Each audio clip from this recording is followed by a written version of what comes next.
Benvinguts a París.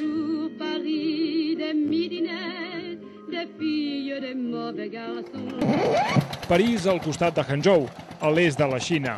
És Tiantou, o metròpoli celestial en xinès, on les cases amb el sostre típicament parisenc tenen caixes d'aire condicionat a la vista i on no hi ha bistrots, però sí un Maxims, on com a molt s'hi troben vins d'agulla barats.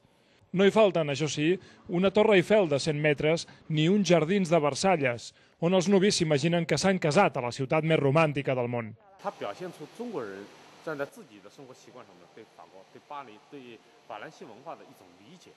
Un argument que va convèncer tots els que van comprar els 3.000 pisos de Tiantou, un barri on encara s'hi ha de construir 10 vegades més.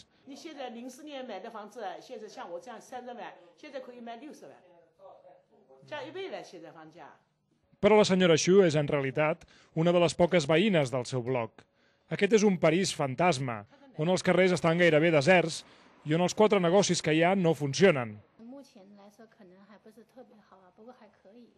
I mentre els propietaris i inversors somien que la ciutat s'anirà animant, ciutats com Hangzhou continuen inflant la bombolla immobiliària, incontrolable per un govern que cada any intenta refredar el sector amb noves mesures. Presentada com un gran pla urbanístic a l'europea, Tiantou no és altra cosa que una gran operació especulativa.